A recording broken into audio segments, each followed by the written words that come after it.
Hello dear learners, today I'm going to tell you about the confusion which different parts of speech create for the learners due to their similarities and their name. So students find it difficult sometimes to identify which parts of speech is it. And today, after attending this lecture, I will be able to identify the parts of speech and your confusion will be removed. So let's see what are those confusing parts of speech which always create problem for the students.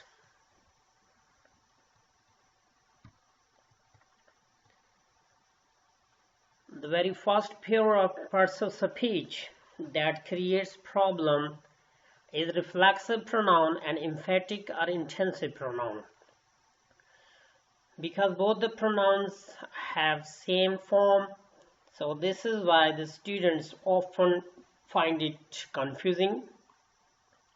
Let's see what is that confusion and how can we remove it. Myself, himself, themselves, yourself, ourselves, ourselves, herself, when used as object, called reflexive pronouns, otherwise emphatic pronouns. This is the identification which I have given here. If the self words are used as object, then they will be called reflexive pronoun, otherwise they will be emphatic pronouns.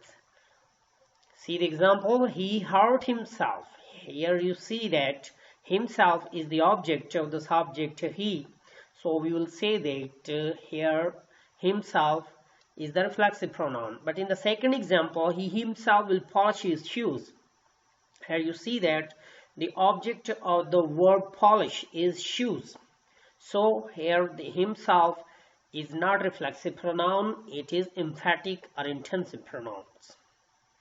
The next pair of parts of speech is demonstrative pronoun and demonstrative adjectives, because these two have the same form but in usability and their usage they have different places. So let's see what is that confusions. These, that, these, those, when qualify a noun, are called demonstrative adjectives. It is clear that adjective is the word that qualifies a noun. So this, that, these, those, when qualify a noun, they are demonstrative adjectives. But if they are not used as qualifying the noun, then they are called demonstrative pronoun. So see the example, this cat is very naughty. In this example, you see that this is qualifying the word cat. So this is called demonstrative adjectives. But in the second example, you see, I like this. Here, this is the object of the word like. And this object is pronouns. So we see that in the second example, this is pronoun. So I hope that with these clarifications or examples, you will be able to identify the demonstrative pronoun and demonstrative adjective easily. Let's see the next pair of parts of speech. Possessive pronouns and possessive adjectives. When person pronoun qualifies a noun, is called adjectives. See the example, this is my book. In this example, you see that my is the possessive pronoun that is used as adjectives. It qualifies the book. So, book is the noun and the qualifying word is called adjective. When here you see my qualifies the noun book, so it is adjective. But in the second example, you see this book is mine.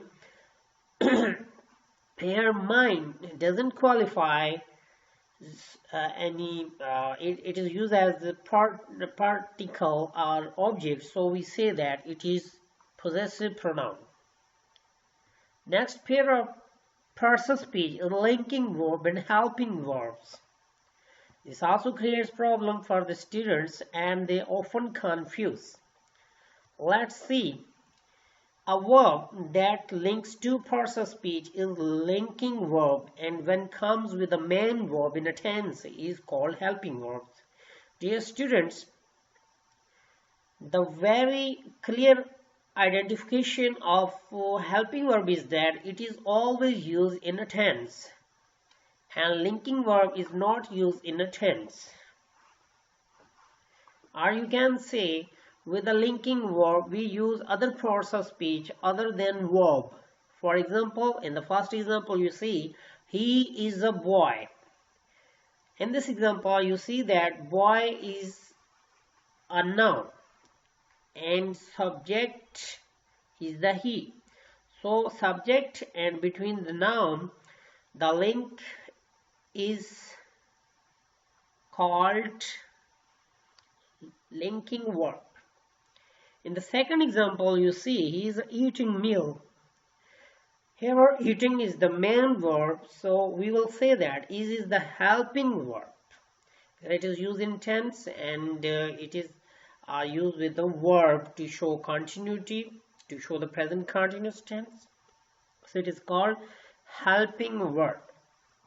Keep in mind, when after is, am, or was verb, there is some verb that shows some actions, then it is called helping verb. And if there is a noun or pronoun or adjective, then it is called linking verb. Next pair of parts of speech is transitive and intransitive verb. This pair often confuses the students because quite similarity between their names, transitive and intransitive. In this regard, the students need to learn the meaning of the word transitive. Transitive means shifting, and intransitive is opposite of transitive. So go to the definition of this pair. When the effect of an action shifts from subject to object, it is called transitive verb. And if it is not the case, then the verb will be in transitive form. She is washing clothes. In this example, you see the object of washing is clothes. So we will say there washing is the transitive verb. Okay? And in the second example, she is sleeping. Here you see that there is no object of the verb sleeping. So we say that transitive verb always followed by object, but here the verb is not followed by any noun or any object, so it is called intransitive verb because there is no object. Next pair of parts of speech is gerund and present participles. You know that gerund is also ing form and present participle is also ing form, but they have different usage, so they often confuse. This is the most difficult part of the grammar, where present participle and gerund is quite difficult to differentiate. So let's explore what is the difference between them. Ing form used as a noun is gerund, and used as adjective or verb is present participles. Try to see. I am teaching. In this example, you see that teaching is the verb. It is used in tense as a verb. So we say present participle. Teaching is here present participle. But in the second example, I like teaching. Here teaching is the object, a noun of the verb like. Teaching is the object of the verb like. So it is called gerund. So very simple. I have written in the first line, when ing form, ing form is used as a noun, it is called gerund. Clear? Go to the next pair of parts of speech that confuses often: finite and non-finite. First of all, try to understand the meaning of the finite. Finite means to limit something. Traditionally or grammatically, we call the verb finite when it is limited to its subject.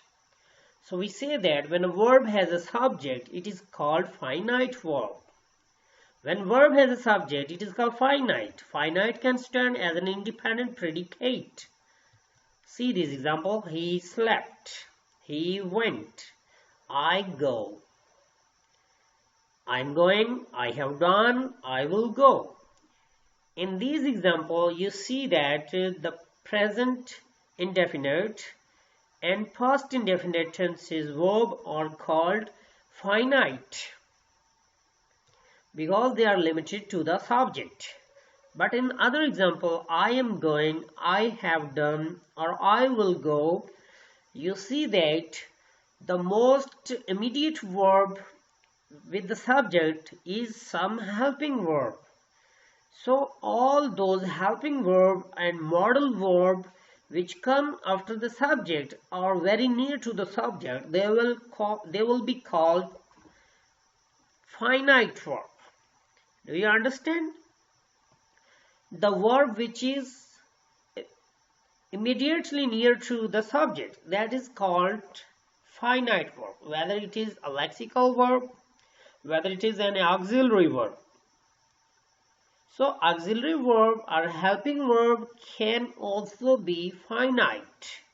And other forms of verb, present indefinite or past indefinite, that can also be finite. Okay? In other cases, all other forms will be called non-finite. For example, in this example, I am going, I have done, I will go. The red colored forms are here called non-finite forms, and other helping verbs which are used with them, am, have and will, they are finite verbs. Next pair is infinitive and bare infinitives. You know that infinitive is the verb and to. 2 plus verb combination is called infinitive. Okay, 2 plus first form of verb is infinitive, and without 2 first form after some other verb is called bare infinitive. Look at this example. I saw him do it. In this example, you see that do is used without 2. That is the identification of infinitive. So here is the 2 is absent. So do is called bare infinitive here. And in the second example, you see, I requested him to come in time. To come is the infinitive form because we have used 2 plus first form of the verb. So the main difference between infinitive and bare infinitive is that to always precedes the first form of the verb, or there is always the combination of 2 plus first form, that is called an infinitive. And if there is no 2 or 2 is absent, then it is called bare infinitive. Understand? I have written a wrong spelling in the heading. Bare infinite I have written. Actually it is bare infinitive. Next pair is regular verb and irregular verb. This is morphological division of the verbs. In previous lectures, I have told you that when we make second and third form of the verb adding d or ed without changing first form, it is called regular verb. For example, cook, cooked, cooked, revise, revised, revised. So these are regular verbs because we have added d and ed to make the second and the third form of the verb, and we have not changed the form or structure which was already there. But in the second example, you see write, wrote, written. We have changed the form of the first verb totally. Wrote, written. We have changed all the spellings. So the regular verbs are those verbs which we make by adding d or ed to the first form, and we do not disturb the spelling or the form at all. Next and the last pair of words, pair of parts of speech that often confuses the student: coordinate and subordinate conjunctions. The dependent clause has subordinate conjunction. Very simple. When there is dependent clause, then the conjunction that joins two sentences together, that is called subordinate conjunction. For example, he works hard so that he may pass. In this example, you see that he may pass and he works hard. There is a relation between two sentences. One is the reason of the first. You know, he works hard because he wanted to pass. So we can say that here he may pass is the dependent clause. So it is called subordinate conjunction. But in the second example, you see she is a doctor and I am a teacher. In this example, both the sentences are independent. Both the clauses are independent. We have just joined them with and. They don't depend on each other. So here and is called coordinate conjunction. I hope with this explanation you might have understood properly and your confusion will remove. If still a little bit exists, if you revise these lectures, inshallah there will be no problem at all. And I hope now you will be clear. Thank you.